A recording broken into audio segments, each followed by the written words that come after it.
من يهده الله فلا مضل له ومن يضلله فلا هادي له وأشهد أن لا إله إلا الله وحده لا شريك له وأشهد أن محمدا صلى الله عليه وسلم عبده ورسوله.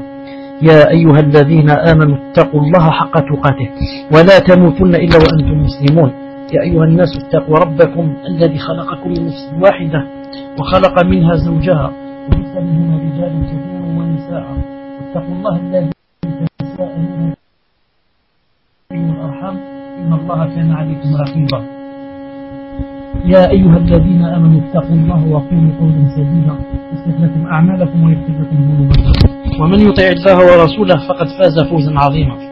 ألا إن أصدق الكلام كلام الله وخير الهدي هدي محمد صلى الله عليه وسلم وشر الأمور محدثاتها وكل محدثة بدعة وكل بدعة ضلالة وكل ضلالة في النار. أما بعد فمرحبا بكم et bienvenue dans cette soirée du 22 Dhul Hijjah 1428, c'est-à-dire le 31 décembre 2007 bi'idhnillahi azza wa jal. Nous sommes dans le quatrième dars, le quatrième cours, Inch'Allah Ta'ala, du livre La personnalité de la musulmane, du docteur Ali Al-Hashimi, ou Al-Hashimi. Naam. Afwan.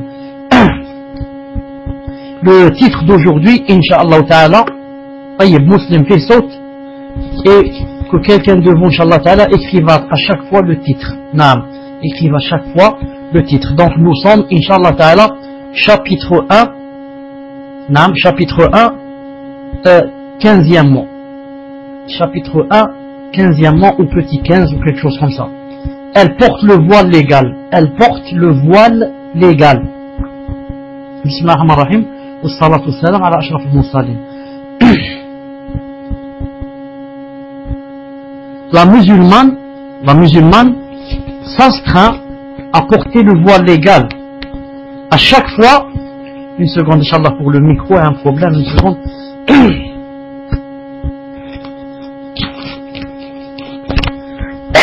Afwan.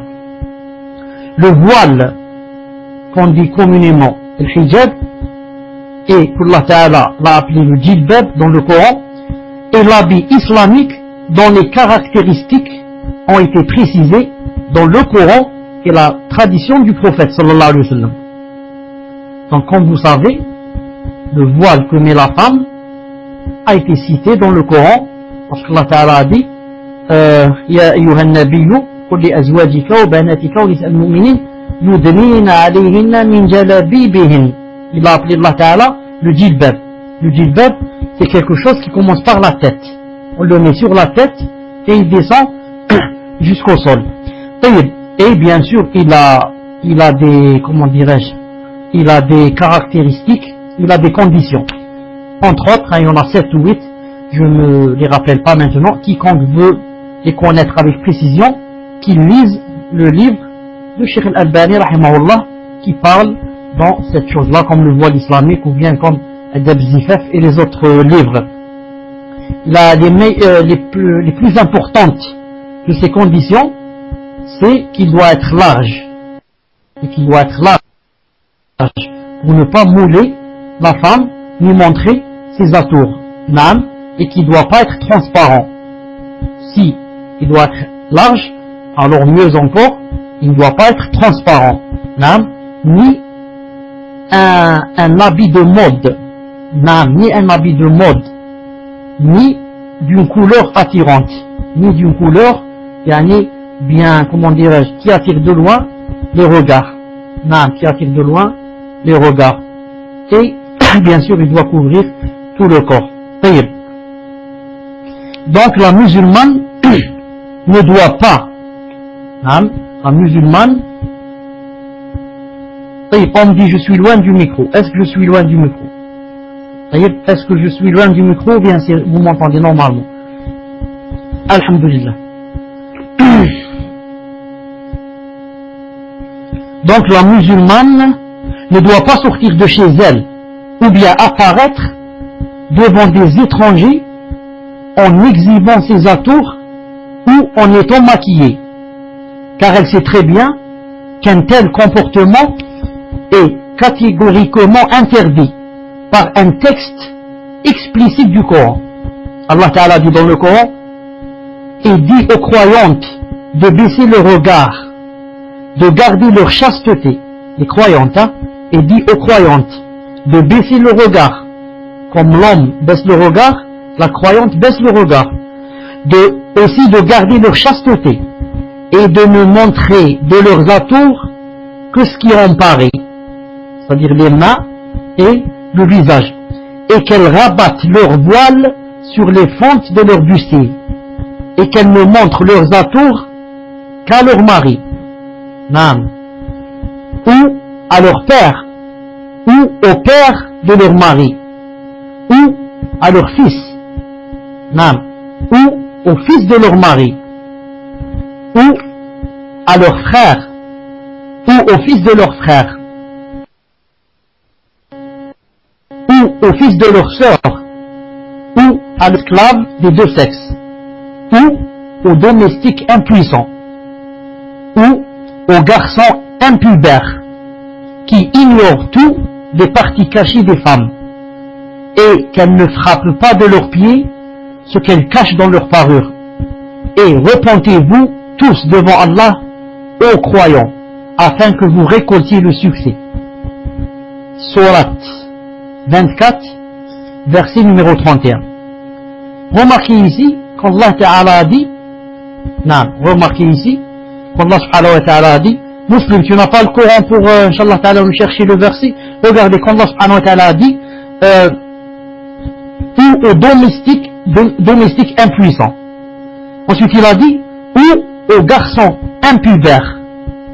Garçon impubère, quand le garçon n'est pas encore pubère, la femme peut lui montrer ses atours, le visage et les mains, encore plus, on peut montrer encore plus, c'est-à-dire jusqu'aux avant-bras, le tibia, etc. Mais, à condition de quoi? À condition que, il a dit, aux garçons impubères qui ignorent tout des parties cachées de la femme, qui ignorent tout des parties cachées de la femme. C'est-à-dire que un enfant, même s'il est impubère, mais qu'il a déjà le vice de regarder comme ça et d'être intéressé par le fait de voir les tibias des femmes, etc., celui-là, elle doit se voiler devant lui et ne lui montrer que ce qui est permis d'être vu. C'est pour ça les garçons, quand ils sont impubères, se divisent en deux.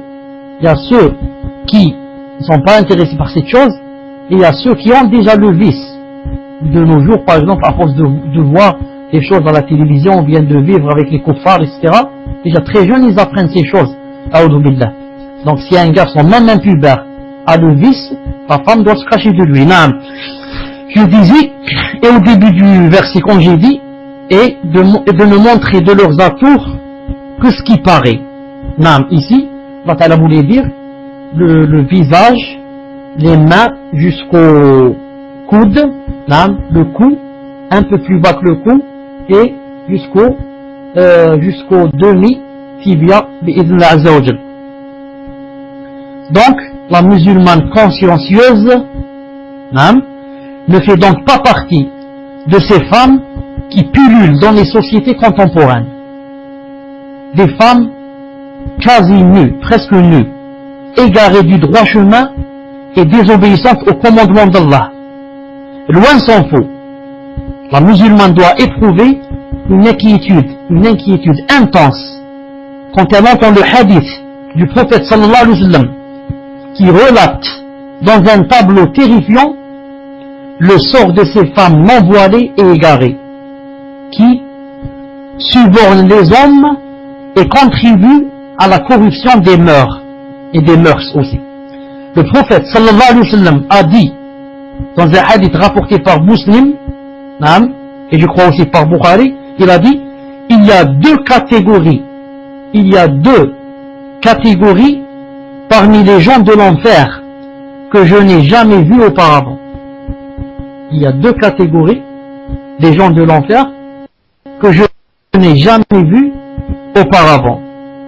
Des gens qui en frappent d'autres en se servant de fouets semblables aux queues de vache, et le prophète sallallahu alayhi wa sallam, c'est de nos jours. Vous voyez que de nos jours, il y a des gens qui ont des bâtons, hein, qui frappent les gens avec des bâtons semblables aux queues de vache. Subhanallah al-azim.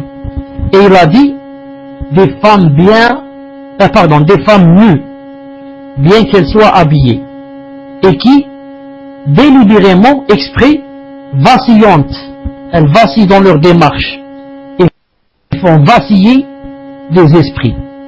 Ma'ilatun mumilat, ma'ilat mumilat.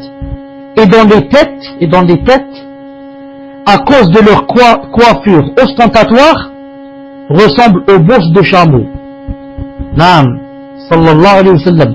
Sallallahu alayhi wa sallam, il savait que il y allait avoir une mode où la femme mettrait le chignon, au-dessus de sa tête. Donc, il a dit, et des femmes dont les têtes, à cause de leur coiffure ostentatoire, vont ressembler aux bosses de chameau. Celles-là, ces femmes-là, n'accéderont jamais au paradis. Ils n'en sentiront point son odeur. Elles ne vont pas sentir l'odeur du paradis, bien qu'elle soit perceptible à telle distance. Donc, vous remarquez que la femme musulmane bien avertie, non seulement elle se voile, mais encore mieux, quand elle met le khimar sur sa tête, ou quand elle met le khimar avant de mettre le djilbab, elle ne doit pas être coiffée avec ce qu'on appelle le chignon, ni au-dessus de sa tête, ni derrière sa tête.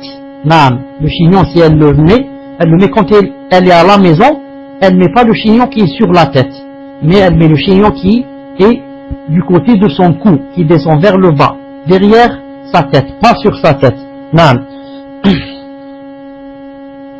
Mais s'il est positionné derrière la tête, Cheikh Ibn Uthaymin a dit, c'est permis si c'est dans la maison. Car si elle sort avec un chignon derrière la tête dans la rue, elle va attirer avec la bosse qu'elle aura derrière la tête. El-Muhim, la musulmane avisée qui a appris l'islam de ses sources pures et a grandi conformément à ses enseignements, ne s'astreint pas à porter le voile par habitude ou selon une coutume ancestrale qu'elle a héritée des femmes d'antan. Comme certains simplistes se plaisent à présenter cette pratique, sans fondement scientifique ou argument logique. La femme, la musulmane avertit la pieuse, quand elle met le voile, ce n'est pas par habitude, parce que sa mère et sa grand-mère le mettaient qu'elle va le mettre. Bien au contraire, elle doit le porter en ayant la foi profonde que c'est Allah Azza wa Jal qui l'a prescrit. Et que si elle ne le met pas, donc elle se pousse à être châtiée demain si elle va mourir. Et elle a peur qu'elle soit de celles qui ne vont rentrer au paradis. Elle doit avoir donc la conviction que le port du voile est une prescription qu'Allah Ta'ala a instituée pour honorer et protéger la femme musulmane de la tentation, de la débauche et de l'égarement. Ainsi, à l'instar des premières musulmanes, avec leur attitude lorsque le verset du voile fut révélé, la musulmane accepte avec satisfaction, sérénité et conviction. C'est-à-dire, elle accepte le voile. L'imam Bukhari rahmahullah rapporte que Aïcha, la mère des croyants, qu'Allah Ta'ala l'agrée, a dit, qu'est-ce qu'elle a dit? Elle a dit qu'Allah accorde sa miséricorde aux premières femmes émigrées. Car quand Allah révéla le verset et qu'elles rabattent leur voile sur les fentes de leur bustier, elles déchirèrent leurs étoffes pour se voiler la tête. Bukhari rapporte également une autre version où il est dit, elles prirent leurs étoffes et les fondirent du côté de la bordure pour en faire des voiles. Pour voir Fath al-Bari, volume 8, page 489. Dans une autre version, Ibn Abi Hatim rapporte que Safiya bint Shayba a dit, alors que nous évoquions les mérites des femmes Qurayshites chez Aïcha radiallahu ta'ala anha, elle nous dit, c'est Aïcha qui a dit, certes, les femmes qurachites ont leur mérite. Cependant, par Allah, je n'ai jamais vu de femme aussi méritoire, ni aussi prompte, elles font vite, à croire au livre d'Allah et à la révélation que les femmes des Ansar, les Médinoises. Car quand le verset suivant de la sourate intitulée le Nour fut révélé et qu'elles rabattent leur voile sur les fonds de leurs bustiers, leurs hommes retournèrent les rejoindre pour leur réciter ce qui les concernait de ce qu'Allah Ta'ala a révélé. Alors, chacun d'eux la récita devant son épouse, sa fille, sa sœur et sa parente proche.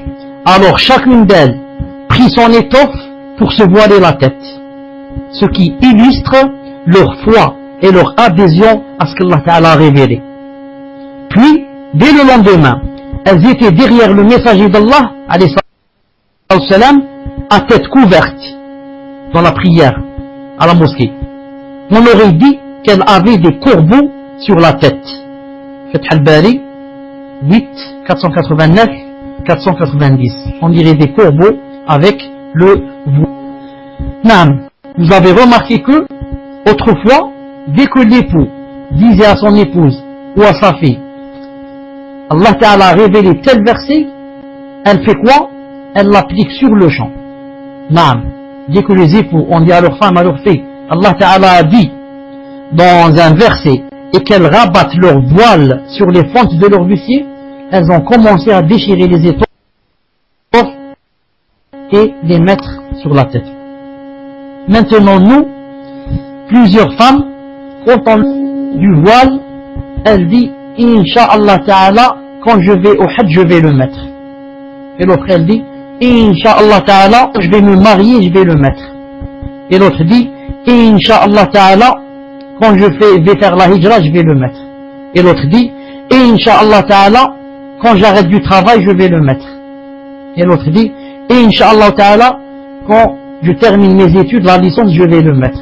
Et comparer nos sœurs, nos mères, nos filles aux sahabiyat, les compagnons radiallahu ta'ala anhuna, qui sur place ont déchiré les étoffes et les ont mises sur la tête en disant Sami'na wa ta'ana. On a entendu, on a quoi? On a appliqué. Subhanallah al-azim. Vous voyez la différence? C'est pour ça qu'il ne faut pas qu'on s'étonne demain quand on va voir la différence de délices que donnera Allah Ta'ala au paradis à ces femmes-là comparées à nos femmes, comparées à ma mère, à ma soeur et à ma fille. Ce qu'il va donner aux compagnons qui ont déchiré les étoffes.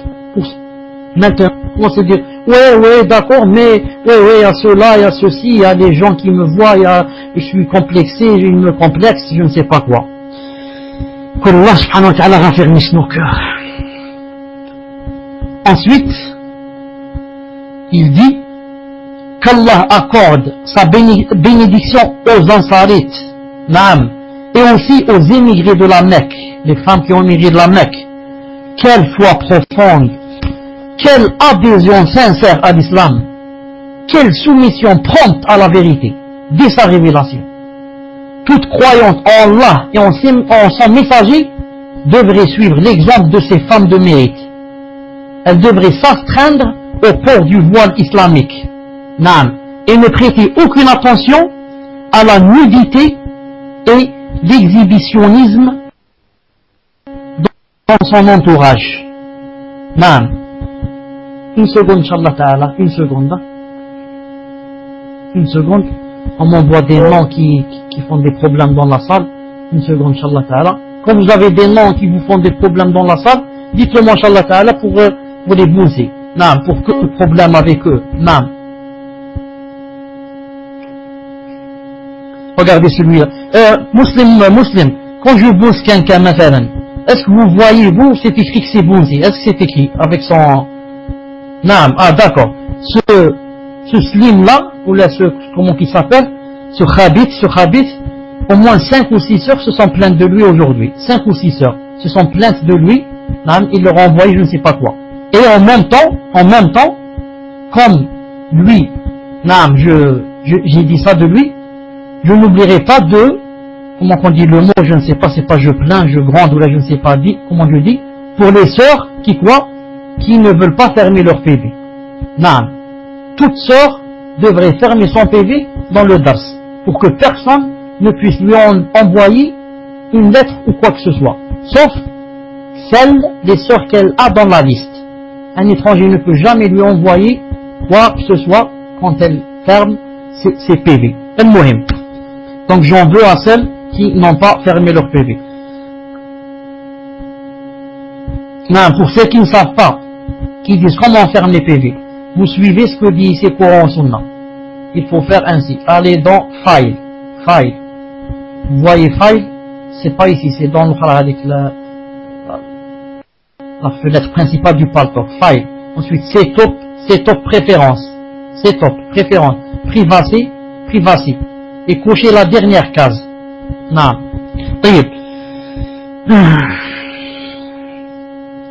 Elle devrait s'astreindre au port du voile islamique et ne prêter aucune attention à la nudité et l'exhibitionnisme dans son entourage. Non, dans son entourage. Pourquoi? Moi, je cherche à sauver ma peau. Moi, je cherche à ne pas être privé de l'enfer. Moi, je cherche comment ravir Allah, et comment demain, quand il me rencontre, il sera content de moi et me fera rentrer son paradis et m'éloignera de son enfer. Moi, ça ne m'intéresse pas ce que fait Jacqueline et Françoise, pardon. Ce qui m'intéresse, c'est ce que Allah Ta'ala a dit. Et ce que dit Jacqueline de moi, Françoise, qu'elle rit de moi, ou me crache dessus, ou disent de moi une terroriste, ou je ne sais pas quoi, tout ça, il rentre par une oreille, il sort de l'autre. Parce que Françoise et Jacqueline, demain, elle ne peut pas me sauver de l'enfer.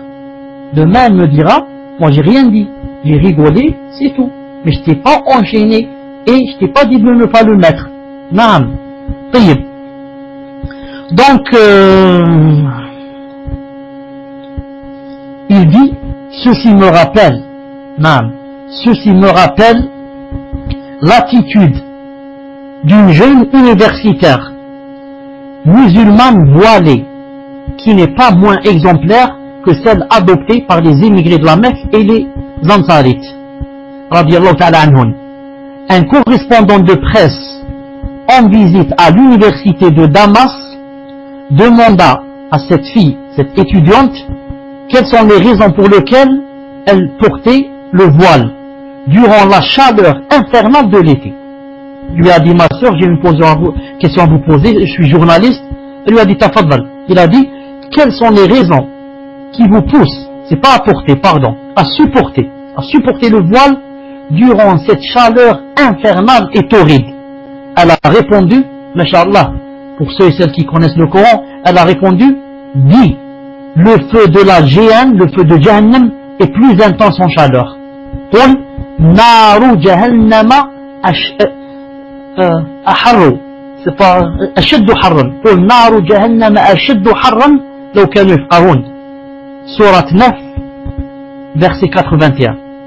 Vous me dites que comment je supporte ce voile en une chaleur torride et pareille. Je vous réponds, j'ai comparé entre cette chaleur et la chaleur de demain. J'ai comparé entre la chaleur et la chaleur de demain. Je préfère la chaleur d'aujourd'hui plutôt que celle de demain. Car Allah Ta'ala a dit, le feu de Jahannam est plus intense en chaleur. Naam. C'est comme ça, le musulman et la musulmane avertit. Il fait des calculs et il compare. Qu'est-ce que je gagne, qu'est-ce que je perds? Naam. Maintenant, je choisis entre un soleil de 45 degrés, 50 degrés, 60 au maximum, et être épargné feu ardent de 1000 degrés ou 2000 degrés ou 5000 degrés demain quand je rencontre Allah. Et mieux encore, être au paradis sous les ombres des arbres. Naam. Ou alors, je préfère maintenant que je sois bien dans ma peau, il n'y a pas de soleil, masha'Allah, et demain, c'est Jahannam ou l'iyadu billah. En effet, c'est avec des jeunes musulmans de cette catégorie, consciencieuses et pures, qu'on doit fonder des familles pour éduquer les générations futures selon la vertu et multiplier ainsi le nombre de personnes braves et dotées d'esprit constructif au sein de la société musulmane. Or, ces femmes de nos jours, et nous ne pouvons que dire louange à Allah. Louange à Allah, c'est quoi? C'est Alhamdulillah. Alhamdulillah. Toute femme que Allah Ta'ala a raffermi son cœur, elle a mis le voile, qu'est-ce qu'elle dit? Elle dit Alhamdulillah. Moi, à votre place, vous mes sœurs, je dis Alhamdulillah. Vous qui êtes en pleine Europe, en pleine perversité, en plein coffre, et vous êtes avec le voile, je dis Alhamdulillah. Il y a des femmes qui sont en Algérie, et en Libye, en Tunisie, au Maroc, et en Égypte, et qui ne mettent pas le voile. Et vous qui êtes en plein coffre, en plein, c'est difficile, et vous avez mis le voile. C'est le délil de la sincérité. C'est le délil que vous voulez, ce qu'il y a chez Allah subhanahu wa ta'ala. Et ne dites pas, c'est difficile, etc. Naam. Car, comme a dit le prophète sallallahu alayhi wa sallam, Ala inna sil'atallahi ghaliyah. Ala inna sil'atallahi jannah. Comme ça dit le prophète alayhi wa sallam. Il a dit, la marchandise d'Allah est chère. La marchandise d'Allah, c'est la Jannah. C'est le paradis. Elle est chère. Tu ne peux pas l'acheter sans avoir beaucoup d'argent. Ici, tu ne peux pas rentrer au paradis sans que tu aies quelques problèmes, sans que tu aies un peu de machakil, sans que les gens ne rient de toi, sans que les gens ne crachent sur toi, sans que les gens ne disent des choses. Non, tu ne peux pas rentrer comme ça au paradis facilement. Il te faut des tests, il faut que tu prouves que malgré ce qu'ils disent, malgré ce qu'ils font, je suis là comme une montagne, inébranlable, avec mon djilbab sur la tête, jusqu'à ce qu'on me fasse rentrer dans ma tombe. Allahu Akbar. Naam. Notons par ailleurs, Muslim, est-ce que vous êtes là?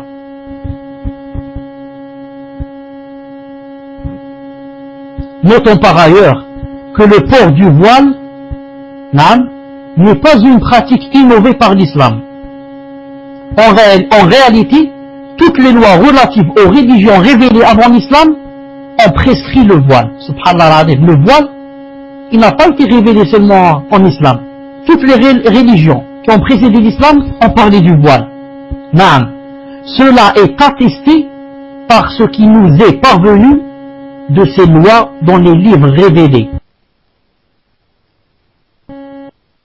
En dépit des falsifications, je constate aussi dans la tenue pudique des nonnes chrétiennes. Est-ce que la nonne chrétienne, est-ce qu'elle est habillée en mini-jupe? Non, elle a un voile pudique. Naam. Naam, les nonnes chrétiennes, comme on le constate à travers l'habitude qu'ont les femmes chrétiennes de couvrir leur tête avant d'entrer dans une église. La chrétienne, même si c'est celle qui n'applique pas. Je ne parle pas de ce qu'ils appellent eux la sœur chrétienne. La sœur chrétienne porte un voile, subhanallah al-azim, yani, où on ne peut rien voir sauf son visage. Subhanallah al-azim. Et vous remarquez que la chrétienne porte un voile large. Elle ne porte pas quelque chose de moulant, comme font certaines musulmanes. Quelque chose de large. Subhanallah al-azim. Alors qu'elle n'est pas dans le vrai chemin. Et alors, pour mourir, elle est à Jahannam. Mais, regardez combien qu'elle accepte, combien qu'elle souffre. Naam, elle accepte de ne pas se marier, en croyant que, comme lui dit le shaitan, tu vas te marier avec Jésus quand tu vas mourir. Donc, à cause de cela, elle accepte de rester comme ça toute sa vie vierge. Naam, de, s'habiller ainsi, de laisser tout, et de faire la da'wa, la chose dont elle est convaincue.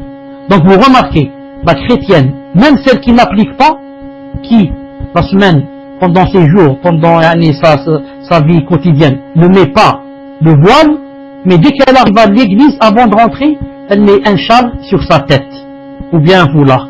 Il en ressort donc que l'actuelle désapprobation insolente du principe du port d'une tenue décente de la part de la femme représente une rébellion contre la totalité des lois révélées, de la religion d'Abrahim, de Moussa, de Isa, jusqu'à l'avènement de l'islam.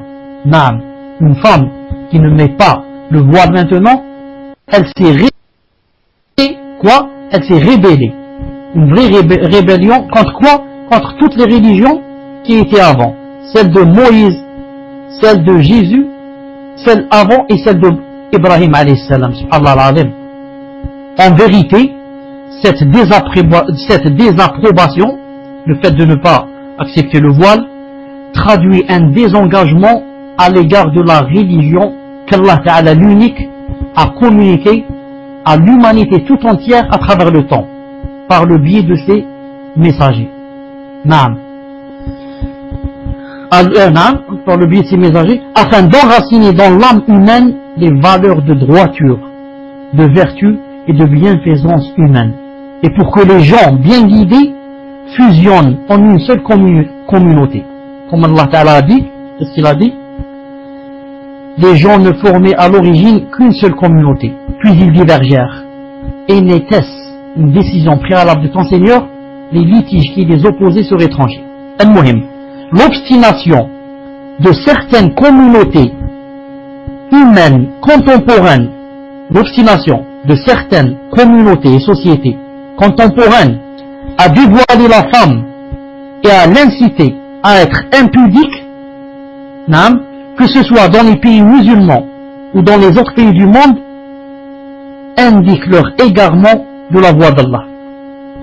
Cependant, si les Occidentaux persévèrent à inventer des styles vestimentaires nudistes et libertins, c'est que, entre autres, leur religion falsifiée ne comporte aucune restriction morale à ce sujet. Naam. Regardez, subhanallah al-azim, il n'y a pas, je ne sais pas si vous savez ça, il n'y a pas de plus difficile, autrefois bien sûr, envers la femme, et qui cherchait à cacher la femme, à l'habiller, à ne pas la laisser sortir, etc., comme le christianisme. Subhanallah al-azim. Autrefois, c'était vraiment interdit à la femme de se mettre au balcon, etc., etc.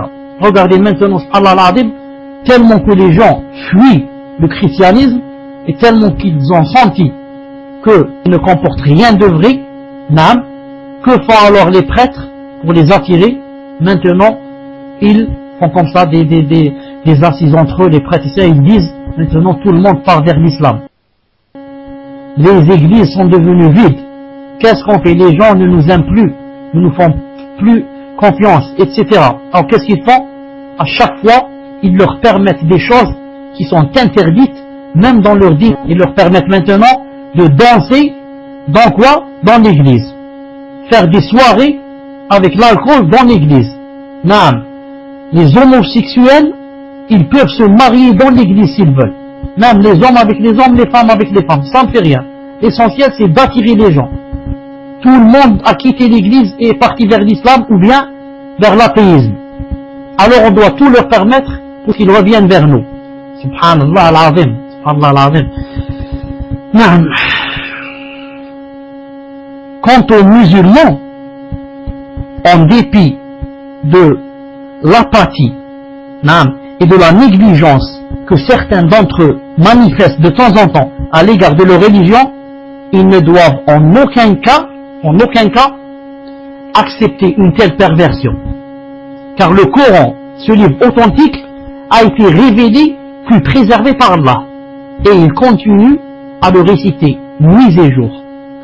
Or, le texte du Coran ainsi que ceux de la Sunna ne cessent d'avertir ceux qui désobéissent à Allah et à son messager, les menaçant de vivre dans le trouble dans ce bas monde et de subir un supplice douloureux dans l'au-delà. Écoutez bien le verset qui va suivre. Écoutez bien le verset qui va suivre et mettez-le toujours entre vos yeux. Frères et sœurs, écoutez bien le verset qui va suivre et laissez-le toujours entre vos yeux. Naam. Ne l'éloignez pas de vos yeux et de votre cœur. Regardez ce que dit Allah subhanahu wa ta'ala. 24, sourate 24, verset 63. Sourate 24, verset 63. Il va dire وَتَذُوقُوا السُّوءَ بِمَا صَدَّتُمْ عَنْ سَبِيلِ اللَّهِ. Naam. وَتَذُوقُوا السُّوءَ بِمَا صَدَّتُمْ عَنْ سَبِيلِ اللَّهِ. Ici il a dit, dans le verset 63, il a dit فَلْيَحْذَرِ الَّذِينَ يُخَالِفُونَ عَنْ أَمْرِهِ أَنْ تُصِيبَهُمْ فِتْنَةٌ أَوْ يُصِيبَهُمْ عَذَابٌ أَلِيمٌ. Que ceux donc,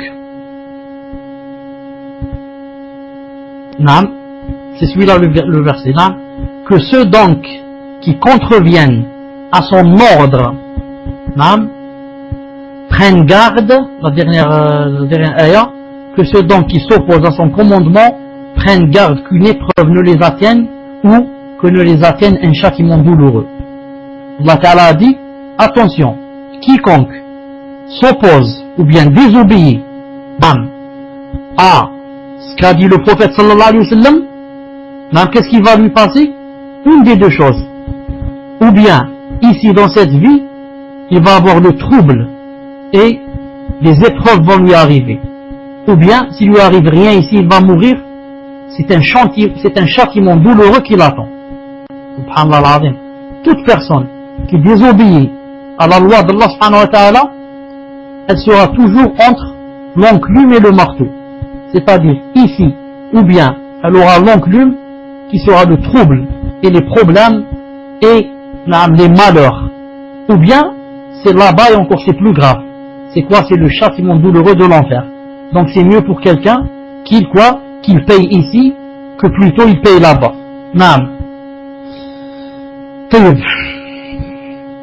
C'est à la lumière, c'est à la lumière de cette vérité qu'on parvient à comprendre,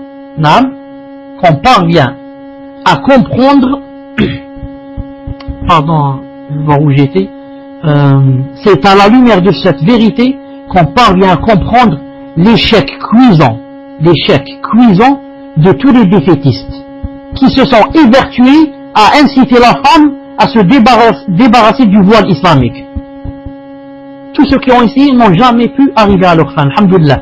Même dans les pays musulmans qui ont connu des propagandes qui consistaient à inciter, voire à obliger la femme à abandonner son voile ainsi que sa pudeur, même dans ces pays, la femme musulmane consciente et éduquée s'est remise à porter la tenue islamique qui reflète sa pudeur et sa dignité. Et ce grâce à la résistance des croyants et croyantes appartenant au mouvement d'éveil islamique à travers le monde. L'échec flagrant des partisans de l'occidentalisation et de la débauche est donc une réalité. Tel fut, entre autres, le cas des partisans d'Atatürk, que vous connaissez, qui a enlevé l'islam de la Turquie pour le remplacer par, comment ça s'appelle, c'est pas l'athéisme, j'ai oublié comment ça s'appelle, Mohim. Après on reviendra. Attendez, comment on dit en arabe, ça fait longtemps que j'ai pas employé ce mot. C'est pas l'ilhad. Mohim. Il n'y a plus d'islam dans l'État. Il n'y a plus d'islam dans l'État. Ça a un nom, j'ai oublié.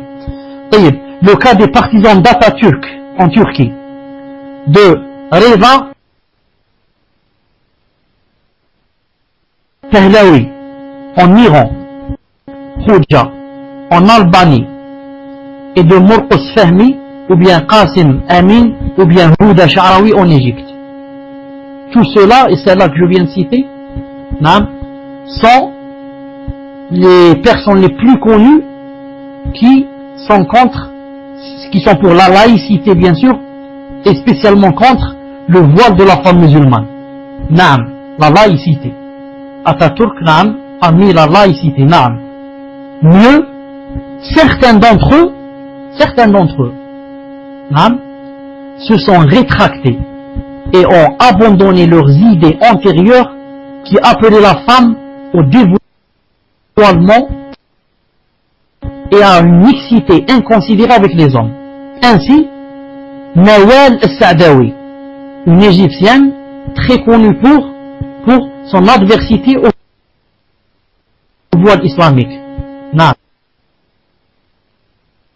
Voile islamique. Ainsi, Nawal cessa dans le passé de critiquer avec véhémence le voile ainsi que celle qui le porte et s'obstiner avec une hargne singulière à inciter à abandonner le voile. La voici qui se ravise maintenant et critique l'impudicité de la femme occidentale, le nudisme scandaleux de la femme occidentale. Elle dit: dans les rues de Londres, je constate que les femmes sont quasi nues. Ces femmes-là exposent leur corps comme une marchandise. C'est elle qui dit, hein? Elle dit, à mon avis, les vêtements ont une fonction bien précise. Protéger le corps des conditions climatiques. Ils ne doivent en aucun cas servir de moyen de séduction. Non, ils ne doivent en aucun cas servir, c'est-à-dire les vêtements, servir de moyen de séduction. Comme font la plupart des femmes. Elles mettent les plus beaux habits, etc. Pourquoi? Spécialement pour séduire les gens. Et spécialement pour séduire les hommes. Et quand elle est avec son mari, elle ne s'habille qu'avec le vieux vêtement et le déchiré. Non, le vieux vêtement, le déchiré, le sale. Celle-là le garde pour son mari. Non, mais quand elle sort dehors, alors elle dit, si la femme, regardez ce que dit Nawal Saadawi, regardez ce que dit celle qui, le djilbab c'est son grand ennemi. Voilà ce qu'elle dit à la fin. Elle dit, si la femme se considérait en tant qu'être humain et non en tant que marchandise, elle n'aurait aucun besoin de se dénuder. Si la femme se considérait comme un être humain, et ce n'est pas une marchandise qu'on étale dans la rue, alors elle n'aurait jamais eu besoin de se dénuder. Non. Donc après un long parcours, Nawal Saadawi s'est rendu compte qu'il fallait en premier lieu ôter le voile, non pas des corps, mais des esprits, le voile de l'esprit, notamment chez les intellectuels, hommes et femmes. Car selon Saadawi, un bon nombre de femmes portant le voile et ayant atteint un niveau scolaire moyen manifestent une mentalité éclairée qui dépasse de loin celle des femmes instruites non voilées. Subhanallah al-Azim. Naam, des femmes voilées de niveau moyen. Subhanallah al-Azim. Allah Ta'ala leur a donné la lumière, elles ont une mentalité beaucoup plus éclairée que celle des familles instruites mais non voilées. Naam. Elle dit mon programme, mon programme à court terme consiste à ôter le voile de l'ignorance qui couvre les esprits des intellectuels des deux sexes. Naam. Elle ajoute encore, je connais des femmes hautement instruites, des professeurs, des médecins, des ingénieurs, mais qui souffrent d'analphabétisme politique, social et intellectuel. Naam. Elle a dit ça où? La revue koweïtienne qui s'appelle El Mujtama, numéro 932. Numéro 932. En date du 18 janvier 1989. 18 janvier 1989. Telle fut également la position d'Ihsan Abdel Quddus, ce célèbre romancier qui inonda le marché littéraire par ses romans qui incitent la femme à quitter son foyer et à se mêler aux hommes dans des soirées dansantes organisées par certains clubs. Dans une interview accordée au quotidien koweïtien An-Naba, ce même romancier déclare, qu'est-ce qu'il déclare? Il a dit, je considère que le foyer et les enfants représentent la responsabilité principale de toute femme.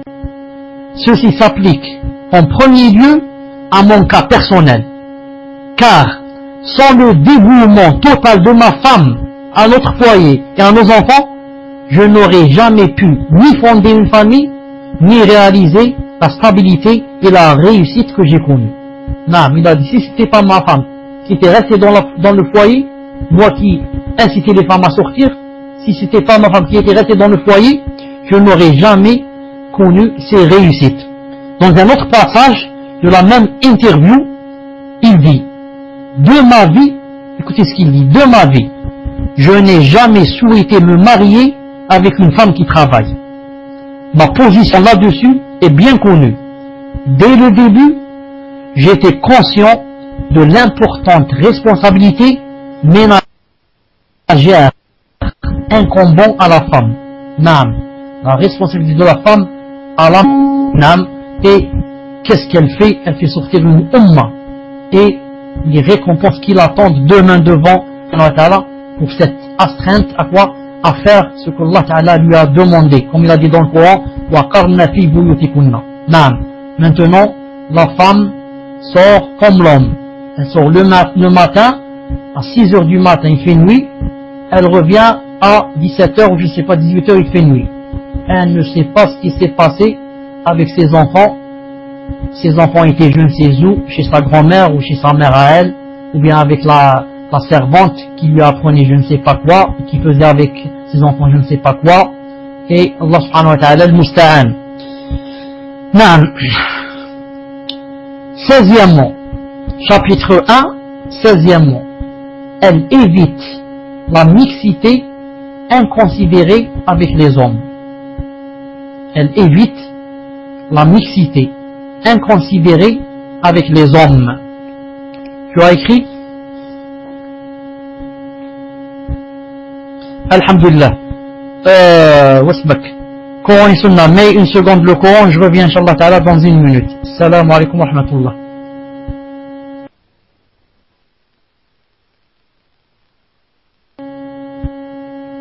Salam alaikum wa rahmatullah wa barakatuh. Je disais que 16e, toujours premier chapitre, elle évite la mixité inconsidérée avec les hommes. Une femme musulmane avisée évite autant que possible la mixité avec les hommes. Elle évite autant que possible la mixité avec qui? Avec les hommes. Naam. Elle ne l'encourage pas. Et aussi, non seulement elle évite, mais elle n'encourage pas la mixité. Et elle tâche de ne pas se trouver dans des situations de promiscuité avec les hommes. En agissant ainsi, elle se conforme à la tradition de Fatima, radiyallahu ta'ala, fille du messager d'Allah sallallahu alayhi wa sallam. Naam. Et aussi des mères des croyants et des femmes de nos pieux prédécesseurs parmi les compagnons, les épigones, ainsi que ceux qui adoptèrent leur conduite en suivant le droit chemin. La femme musulmane avisée doit savoir que la mixité entraîne de graves prix aux femmes. Les occidentaux qui appliquent la mixité à grande échelle ont constaté son impact sur la dégradation du niveau de l'enseignement. Et ils ont par conséquent opté pour la séparation des deux sexes dans plusieurs universités et établissements scolaires. Un bon nombre de personnalités musulmanes appartenant au secteur de l'éducation ont visité l'Europe, la Russie et les États-Unis et ont constaté de près la séparation entre les deux sexes dans ce domaine. Le témoignage de l'illustre pédagogue syrien Ahmed Mazhar al-Azma est assez significatif. Envoyé par le ministère de l'éducation syrien en Belgique pour une mission scientifique, il visita plusieurs écoles belges. Lors d'une visite à une école primaire de filles, il demanda à la directrice « Pourquoi n'avez-vous pas adopté la mixité pour ce stade d'enseignement ?» La réponse de la directrice fut « C'est parce que nous avons constaté les méfaits de la mixité même dans le cycle primaire. » Subhanallah al-Azim. Les Russes ont également abouti à cette conviction. Ils ont mis à jour des filières universitaires à part où la mixité n'a pas droit de citer. Aux États-Unis, il existe plus de 170 sections universitaires qui ne sont pas mixtes. Voilà. Aux États-Unis, plus de 170 sections universitaires qui ne sont pas mixtes. C'est un ders pour les musulmans qui cherchent la mixité. C'est un ders pour eux. Voilà, les kuffars maintenant, ils n'aiment pas la mixité. Non, cela est le résultat du constat des pédagogues et des responsables de ces universités concernant les conséquences néfastes de la mixité dans une société qui s'y est pourtant habituée dans les différents domaines de la vie sociale. Les exemples mettent en exergue les méfaits de la mixité dans le monde sont innombrables. Les exemples mettant en exergue les méfaits de la mixité dans le monde sont innombrables. Ils convergent tous à confirmer la sagesse de l'islam qui, en interdisant la mixité, a évité aux sociétés musulmanes les conséquences désastreuses de ce phénomène qui gâche les énergies et sème le trouble dans les âmes des esprits. 17e, chapitre 1, 17e. Elle ne serre la main à aucun homme, à part les mahrams. 17e, elle ne serre la main à aucun homme, à part les mahrams. J'attends, Inch'Allah, que vous écriviez.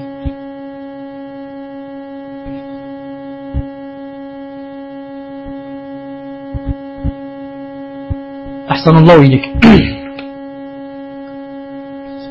De toute évidence, une musulmane qui n'a pas l'habitude de se mêler aux hommes ne serre pas la main en saluant ceux qui ne lui sont pas interdits au mariage. Un tel comportement reflète l'attachement aux paroles et à la conduite du messager d'Allah sallallahu alayhi wa sallam.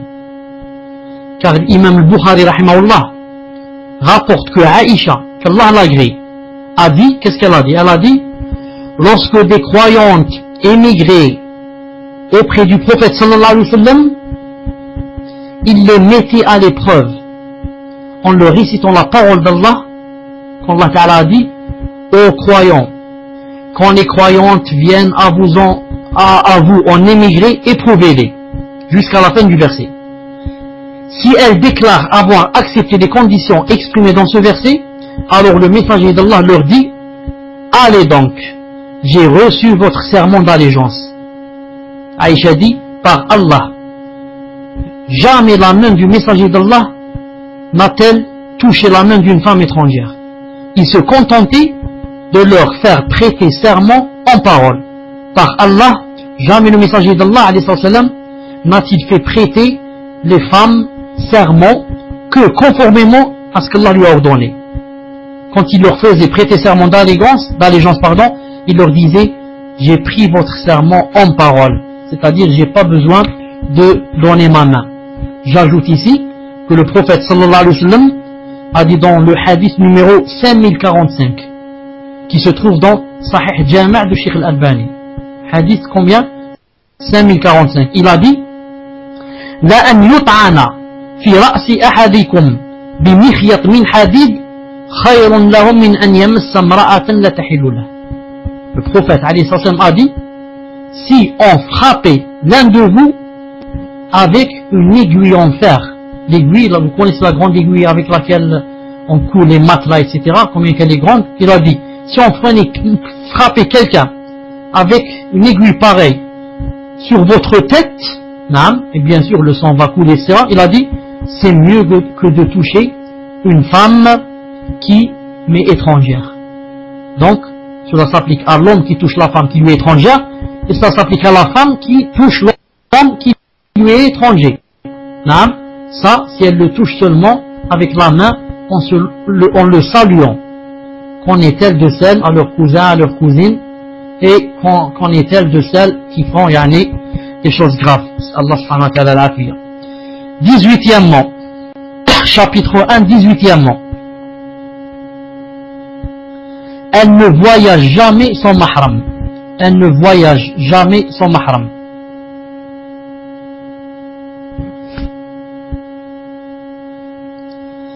L'islam oriente la femme musulmane à ne voyager qu'en compagnie d'un mahram, étant souvent entourée de difficultés, voire de risques et de dangers. Il est donc déconseillé à la femme d'affronter tout cela sans l'aval d'un mahram qui l'assiste et la défend. D'où la multiplicité des hadiths du prophète sallallahu alayhi wa sallam qui interdisent à la femme de voyager tout seul.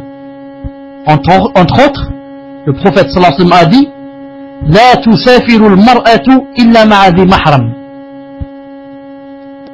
hadith rapporté par Sheikh Al-Albani dans Irwa Al-Ghalil, numéro 995. La femme ne voyage qu'avec un mahram. La femme ne voyage qu'avec un mahram. Naam.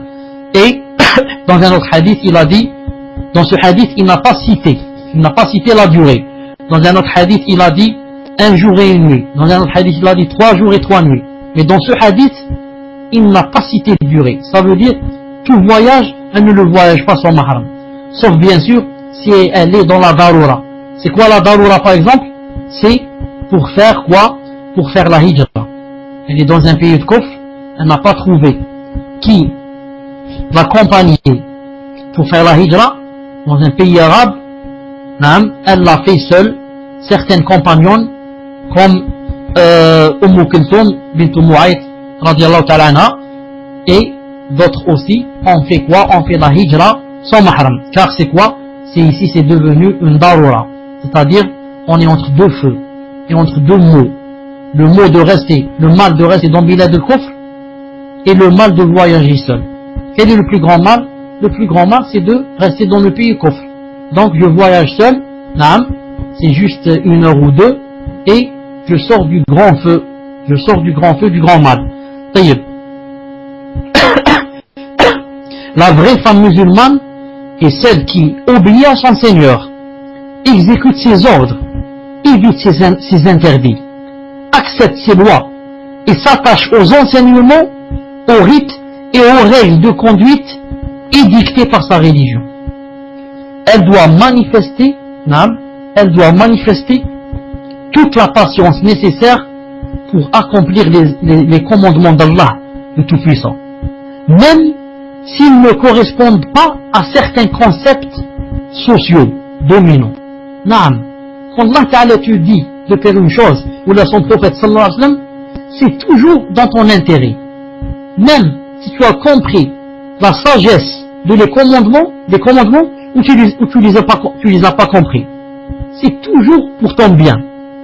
Même si apparemment, ça se contredit avec les concepts des sociétés où nous vivons.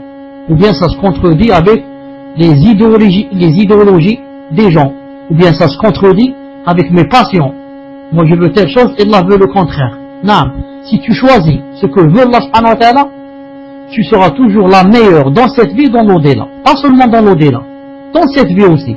Tu seras dans cette vie la plus heureuse et la meilleure, et celle qui sera la plus victorieuse d'Allah Azza wa Jal. Et Allah Ta'ala, vous connaissez tous le verset où il dit Wal asr, innal insana lafi khusr, illa alladhina amanu wa amilu salihat wa tawassaw bil haqq wa tawassaw bis sabr. A juré, il a dit par le temps, et certains disent par al-asr, la prière du asr, tellement elle est importante. Il a juré par la prière. Je jure, Allah Ta'ala a juré. Imaginez, Allah Ta'ala a-t-il besoin de jurer en ne croissant qu'il jure? Alors pourquoi il jure? Il jure pour te dire que c'est très grave la chose qu'il va dire. Je jure par salat al-asr, ou bien je jure par le temps que l'homme, c'est-à-dire l'être humain, l'homme et la femme, est certes en perdition. Il va perdre. Sauf, attention, voilà ceux qui ne vont pas perdre. Tous les autres vont perdre. Sauf ceux qui croient et accomplissent les bonnes œuvres et s'enjoignent mutuellement la vérité et s'enjoignent mutuellement l'endurance. Donc toute personne, moi, toi, X, Y, mon père, ta mère, mon grand-père, ma voisine, tous nous sommes des perdants. Sauf, attention, on va voir si on rentre dans l'exception. Si on rentre dans l'exception, on doit remercier Allah. Sauf si on croit. Donc, alhamdoulilah, si on est dans cette salle, c'est qu'Inch'Allah on a cru. Deuxièmement, il faut 4 choses. Accomplissent les bonnes œuvres. On peut croire en Allah Ta'ala et en son prophète et faire la zina. Croire en Allah et en son prophète et boire de l'alcool. Croire en Allah et en son prophète, ne pas donner la zakat. Croire en Allah et en son prophète et la femme sort avec la mini-jupe. Croire en Allah et en son prophète et ne pas vouloir aller au hajj alors qu'on a les moyens. Et comme ça, croire en Allah et en son prophète, ne pas vouloir faire la hijra. Ça m'a beaucoup plu dans ce pays. Je me suis habitué. J'ai tout facilement. Si je fais la hijra, c'est un peu difficile. Non, ma paye, il n'y a pas. Il n'y a pas ceci, il n'y a pas cela. Il n'y a pas les fromages, il n'y a pas des jus, il n'y a pas les beaux habits. Oh, c'est difficile. Non. Ensuite, il a dit troisièmement, et s'enjoignent mutuellement la vérité. Quand on se rencontre, hein, on s'enjoint la vérité. Quand je rencontre quelqu'un, je lui parle au maximum de quoi? Du din, des choses que j'ai apprises.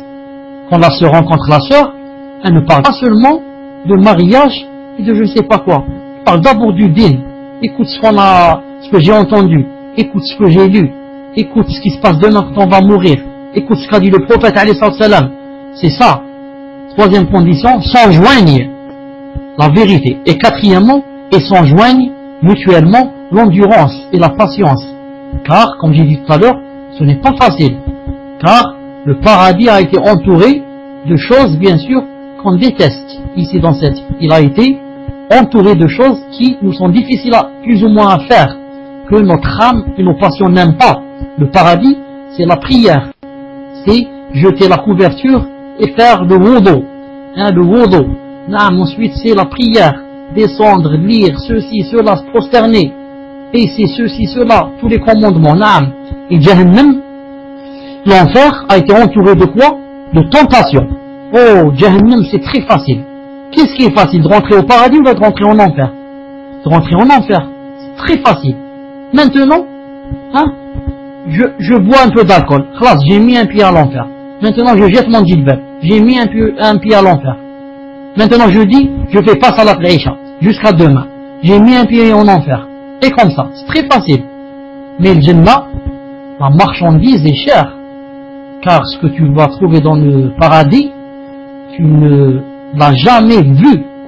Ni tu peux le trouver ailleurs, ce qui t'attend là-bas. Te suffit, s'il n'y avait rien dans le paradis, s'il n'y avait ni à boire, ni à manger, ni les femmes, ni les hommes pour les femmes. S'il n'y avait pas cela, ça nous aurait suffi de voir Allah Ta'ala l'exalté soit-il.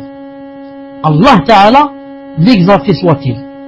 Je vois Allah, c'est pour moi le plus grand délice du paradis. D'ailleurs, si on me faisait choisir entre le paradis et voir Allah, je préfère voir Allah.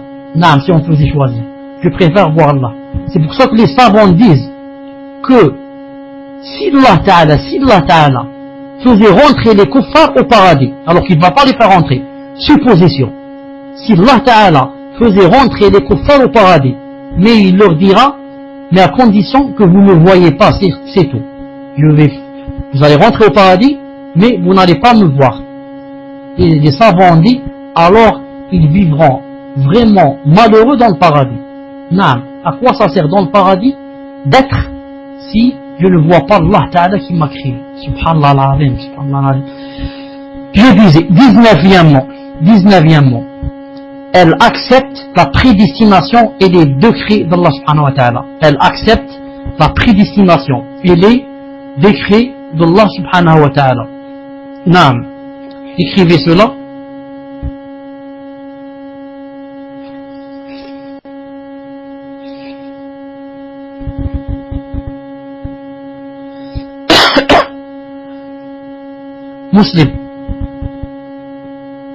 Muslim, es-tu là? Elle accepte la prédestination et les décrets d'Allah subhanahu wa ta'ala. Jazakallahu khairan. Bismillahirrahmanirrahim. Il n'y a rien d'étonnant à ce que la femme musulmane qui obéit au commandement de son Seigneur soit pleinement satisfaite de la prédestination et des décrets d'Allah Ta'ala, al-Qada ou al-Qadr. Car cela représente l'un des signes les plus importants de la foi, de l'obéissance et de la piété chez la femme musulmane. La femme musulmane consciente des préceptes de sa religion manifeste en toutes circonstances sa satisfaction devant ce qui lui arrive de bien ou de mal. Car dans les deux cas, s'il lui arrive un bien ou bien s'il lui arrive un mal, cette satisfaction ne lui sera que bénéfique. Le messager d'Allah alayhi salam a dit, qu'est-ce qu'il a dit? Il a dit, étonnant est le destin du croyant. Tout ce qui lui arrive est bénéfique. Et cela n'est accordé à aucune autre personne hormis le vrai croyant. S'il reçoit un bienfait, il remercie Allah et ceci lui est bénéfique. Si par contre, il est atteint par un malheur, il endure, et cela lui est également bénéfique. Subhanallah. Hadith rapporté par Muslim, volume 9, page 103. Sharh Muslim, volume 9, page 103. La femme musulmane doit avoir la foi profonde que durant sa vie, ce qui l'atteint n'aurait pu l'épargner. La chose qui l'a atteinte, elle n'aurait pu l'épargner. Et ce dont elle a été épargnée n'aurait pu l'atteindre. Naam, ma soeur, quand il t'arrive un malheur, ne dis pas « Ah, si j'avais pas fait ceci ou cela ». Mais dis « Qaddarallahu ma shafa'al » et la prochaine fois, je ferai pas ceci et cela. Non, c'est pas j'aurais pas dû faire. Non, la prochaine fois, je vais pas faire cette chose, je vais pas la recommencer. Mais maintenant, Qaddarallahu ma shafa'al, c'est passé, ça devait se passer, ça devait arriver 50 000 ans avant que Allah Ta'ala ne me crée, il ne crée l'univers, il avait écrit sur la tablette préservée que cette chose devait arriver, que cette maladie devait arriver, que cette mort devait arriver, que cet accident devait arriver, que ce licenciement devait arriver, et comme ça. Qaddarallah wa ma shafa'al. Allahumma ajirni fi musibati, et aussi ajirni fi musibati wa akhlif li khayran minha. Al-muhim. Car en cas de bienfaisance, s'il t'arrive quelque chose de bien, que fait la musulmane? Elle exprime sa gratitude à son Seigneur, le bienfaiteur et le tout donateur. Pourquoi? Pour faire ainsi partie des femmes reconnaissantes. Qu'est-ce qu'elle dit? Alhamdulillah, alladhi bi ni'matihi tatimmu salihat. Alhamdulillah, alladhi bi ni'matihi tatimmu as-salihat. Et en cas, s'il lui arrive un malheur, elle patiente et elle endure. Elle dit Qaddarallahu ma shafa'al, Allahumma ajurni fi musibati wa akhlif li khayran minha. Et si elle fait comme ça, qu'est-ce qui se passe? Elle rejoint par conséquent les femmes endurantes. Donc, dans les deux cas, elle fera partie de celles qui bénéficieront du salut. Non, s'il y a la chose bien, la ni'ma, elle reconnaît et elle fait les louanges à Allah subhanahu wa ta'ala, elle dit alhamdulillah, elle remercie Allah, donc elle fait partie de quoi? Des femmes reconnaissantes. Si lui arrive un malheur, elle dit qaddarallahu ma shafa'al, et elle fera partie de qui? Des endurantes. Cette profonde foi enracinée dans l'âme de la femme musulmane lui donne la force nécessaire pour supporter tous les drames de la vie et les accepter avec un esprit constamment satisfait de son destin. En s'armant de patience, des prières et de confiance en la récompense d'Allah, elle lui exprime en permanence sa gratitude pour ce qu'il lui a prédestiné. Elle agit ainsi à l'exemple d'Al-Khansa, qui dit et qui a dit, lorsqu'on lui a annoncé la mort en martyr, shahid, la mort en martyr de 4 de ses fils, ou de ses 4 fils, elle n'en avait que 4. Qu'est-ce qu'elle a dit? Alhamdulillah, qui m'a honoré par leur martyr. J'espère qu'il me réunira avec eux sous son éternelle miséricorde. Subhanallah al-Azim. Elle doit chercher son endurance. Naam. Vous avez remarqué que le prophète sallallahu alayhi wa sallam, quand il avait des problèmes, qu'est-ce qu'il faisait? Il rentrait directement dans la prière. Kana alayhi salam, idha hazabahu amr, shara'a fi salat. Sah, le prophète alayhi salam, dès qu'il avait un problème, qu'est-ce qu'il faisait? Il rentrait directement dans la prière. Ibrahim alayhi salam, quand le tyran, avec ses soldats, lui a pris sa femme Sarah, qu'est-ce qu'il a fait? Il a téléphoné à un général ou là, qu'est-ce qu'il a fait? Il est rentré directement dans la salat. Et elle, Sarah, quand le tyran l'a pris et a voulu abuser d'elle, qu'est-ce qu'elle a fait? Elle lui a dit, laissez-moi seulement faire quoi? Faire du wudu. Et, subhanallah al-azim, elle est rentrée dans les doigts et la prosternation. Subhanallah al-azim. Donc, le prophète sallallahu alayhi wa sallam et les hommes pieux et vertueux et les vertueuses et pieuses, dès qu'elles ont et qu'ils ont un problème, qu'est-ce qu'ils font? Ils rentrent dans la salat. Ils imitent le prophète sallallahu alayhi wa sallam et les vieux et les plus prédécesseurs. Maintenant, de nos jours, les choses se sont renversées. La sœur, dès qu'elle a des problèmes, elle lâche la prière. Le frère, dès qu'il a des problèmes, il délaisse la prière. Pourquoi tu fais plus la prière? Je suis pas bien, j'ai des problèmes. Et toi, ma sœur, tu as jeté le djilbab, tu as fait ceci. Je vais pas bien, j'ai des problèmes. Subhanallah. Le prophète sallallahu alayhi wa sallam, quand il avait des malheurs, des problèmes, il rentrait dans la prière. Et nous, quand on a des malheurs, on délaisse la prière. Que Allah subhanahu wa ta'ala éclaircisse nos cœurs qui sont vraiment pleins de ténèbres et d'obscurité. Al-Muhim, elle secourt dans la prière et l'endurance, à l'instar d'Esma bintou Umays, qui grâce à ce comportement supporta la mort de son mari Ja'far ibn Abi Talib, puis celle de son second époux Abu Bakr Siddiq, avant celle de son fils Muhammad ibn Abi Bakr. Subhanallah al-Azim. Regardez Esma bint Umays, elle perd son mari Ja'far ibn Abi Talib, elle se marie avec Abu Bakr Siddiq, elle perd Abu Bakr Siddiq, ensuite elle perd son fils Muhammad, et elle est là comme une montagne que rien ne peut ébranler. Des femmes semblables à Al-Khansa et à Esma bint Umays sont nombreuses dans l'histoire de la femme musulmane, qui croit en Allah, endure son destin et escompte sa rétribution. Et Allah les gratifiera, certes, de récompenses incommensurables. Allah Ta'ala a dit, ceux qui sont endurants recevront leur récompense au-delà de tout compte. 31-10. Allah Ta'ala a dit que je donnerai à ceux qui ont patienté des récompenses au-delà de tout compte. Personne ne peut compter. Chaque a quelque chose comme récompense de compter. Par exemple, la salade, par exemple, te donne, 100 récompenses. Par exemple, pour la zakat, il te donne 200, par exemple. Mais pour l'endurance, pour la bonne œuvre, qui est l'endurance, il te donne sans compter. Non, personne ne peut compter combien qu'il peut donner.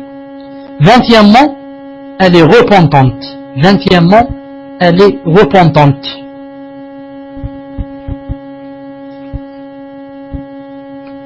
Vous avez écrit cela?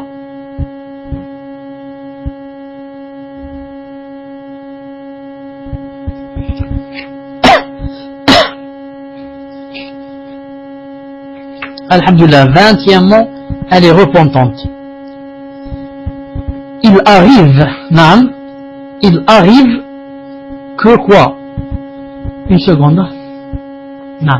Il arrive que la croyante manque à ses devoirs, néglige les commandements de son Seigneur ou commet des erreurs qui ne sont pas dignes d'une musulmane consciencieuse.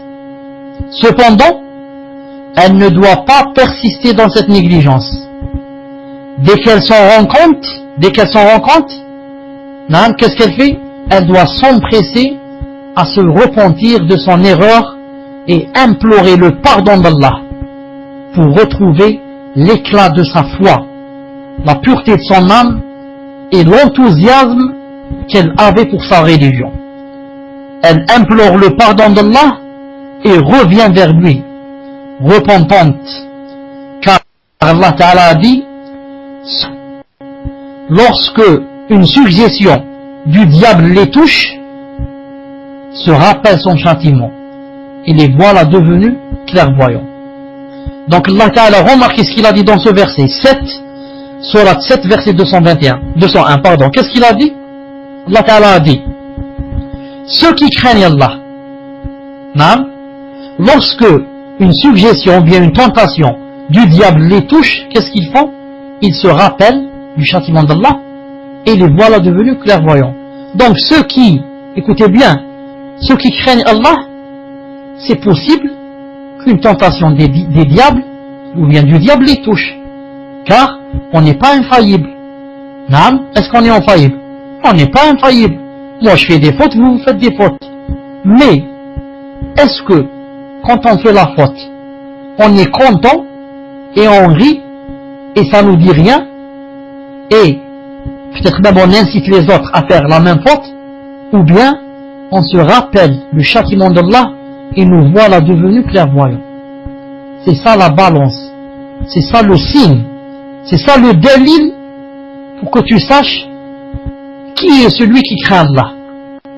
Car celui qui craint Allah, ce n'est pas celui qui ne fait pas de faute. Attention, il n'y a personne qui ne fait pas de faute, sauf les prophètes, les messagers d'Allah ne font pas de grandes fautes.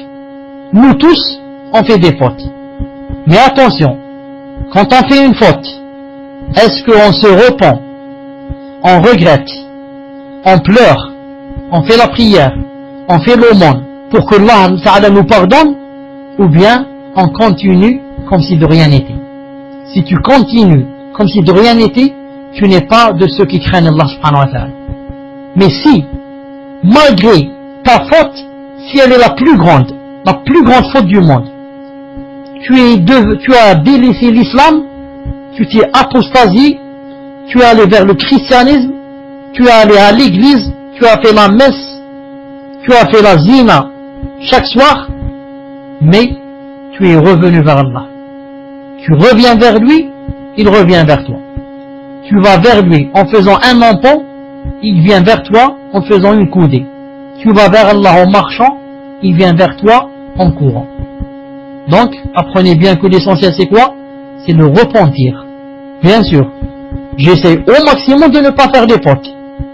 Mais si je fais la faute, je dois vite revenir, me repentir et demander pardon à Allah subhanahu wa ta'ala. Naam. Ensuite, Inch'Allah, ici on arrête, on ajoute celle-là, Inch'Allah ta'ala, et on arrête. Naam. Elle assume, 21, elle assume pleinement sa responsabilité envers sa famille. Elle assume pleinement sa responsabilité envers sa famille. Écrivez 21. Elle assume clairement sa responsabilité envers sa famille. Alhamdulillah, jazakallahu khayran. Auprès d'Allah Azza wa Jal, la responsabilité de la musulmane envers ses enfants n'est pas moins importante que celle d'Allah. Non. Elle est, même dans certains cas, plus importante. Car en raison de sa présence prolongée en compagnie de ses enfants, la femme est mieux placée que son époux pour découvrir les besoins et les secrets de la vie de chacun d'entre eux. Naam, l'époux, il est en principe au travail. Il part le matin, il revient le soir. La femme est en principe au foyer. Donc, du matin au soir, elle est avec ses enfants. Ces garçons ici, filles, elle remarque des choses que l'époux ne remarque pas. Il est absent. Et même s'il est là, il n'a pas de temps pour le remarquer. Mais la femme, du matin au soir, elle est avec ses enfants. Elle remarque beaucoup de choses et beaucoup de secrets. Naam. Et donc, elle peut corriger, naam, montrer, réparer. Subhanallah. La femme musulmane consciencieuse ressent cette responsabilité chaque fois qu'elle entend le hadith du prophète sallallahu alayhi wa sallam qui dit: chacun d'entre vous est dépositaire, chacun d'entre vous est responsable de ce qui lui a été confié. L'imam est dépositaire et il est responsable des sujets confiés à sa gouvernance. L'homme est dépositaire de sa famille, il en est responsable. La femme est dépositaire du foyer de son époux, elle en est la responsable. Le servant est dépositaire des biens de son maître, il en est le responsable. Ainsi chacun d'entre vous est dépositaire et chacun d'entre vous est responsable de ce qui lui a été confié. Hadith sahih, Bukhari Muslim. Ce sentiment de responsabilité doit constamment inciter la musulmane à corriger les mœurs de ses enfants en cas de dérive et à les écarter de toute négligence constatée dans leur comportement. Et si elle se met à passer sous silence leur déviance, leur vulnérabilité morale, leur paresse ou leur négligence, c'est qu'elles souffrent d'une fragilité sur le plan religieux. et même elle souffre d'un manque de personnalité et d'une incapacité intellectuelle. Naam, elle voit des choses pareilles et elle ne croit, elle n'essaye pas de corriger. Elle n'essaye pas de les inciter à quoi? À s'éloigner de ses défauts. Elle laisse passer des choses pareilles. Et moins encore, elle n'en parle pas à son mari. Au lieu de lui dire, aide-moi, voilà ce que je viens d'apprendre, je viens de voir ton fils avec la cigarette, je viens de voir ta fille en train de parler avec quelqu'un dans le téléphone, etc. Naam, au lieu qu'elle lui dise pour qu'il voit comment trouver une solution, naam, d'abord elle essaye de laisser ça en cachette entre elle et sa fille, elle et son fils, avant que ça n'arrive au père. Le père en général, il est nerveux, il se retient pas, il peut faire des choses graves, donc je donne un ultimatum, premier et dernier avertissement, entre moi-même, qui suis la mère, et ma fille et mon fils. Je vais dire, je ne vais pas faire arriver ça à ton père, sinon ça sera ta fin. Mais attention, tu dois me promettre que tu vas faire le repentir, tu ne feras plus cette chose. La deuxième fois qu'il refait, naam, je vais annoncer ça à son père. Ou bien, je lui annonce la première fois. Si je sais quoi, si je sais que mes enfants, naam, me prennent pour une faible. Et quand je leur dis, j'essaie de leur faire peur, ils me disent va jouer, laisse-nous, va. Alors, dans ce cas, je dis à qui? Je dis à l'époux, car si je cache, c'est que vraiment, je suis donc avec eux. Je ne suis pas contre eux. Donc je suis avec eux. Donc je suis satisfaite qu'ils fassent ces choses-là. Naam, qu'Allah Ta'ala n'aime pas. La preuve, je n'ai pas voulu dire à mon mari. Naam. Et ce qui est dommage, c'est que beaucoup de gens, excusez-moi si je dis en France, qui se marient, naam, beaucoup de frères n'ont pas le sens de la responsabilité. Ça c'est dommage si je le dis aussi, c'est dommage, mais beaucoup de frères, à ma connaissance, sans être jamais partis en France, ou plutôt, sans être partis, disons, ces temps-ci, je suis parti à Marseille il y a 10 ou 15 ans, d'après ce que je lis, ce qu'on m'écrit, ce qu'on me dit, que beaucoup de frères n'ont pas le sens de la responsabilité. Il se marie seulement pour ses désirs et ses passions. Ça lui dit rien que ses enfants apprennent la salat ou la délaissent. Et certains, c'est très désolé de le dire, quand ils reviennent à la maison le soir, c'est quoi? C'est la télévision.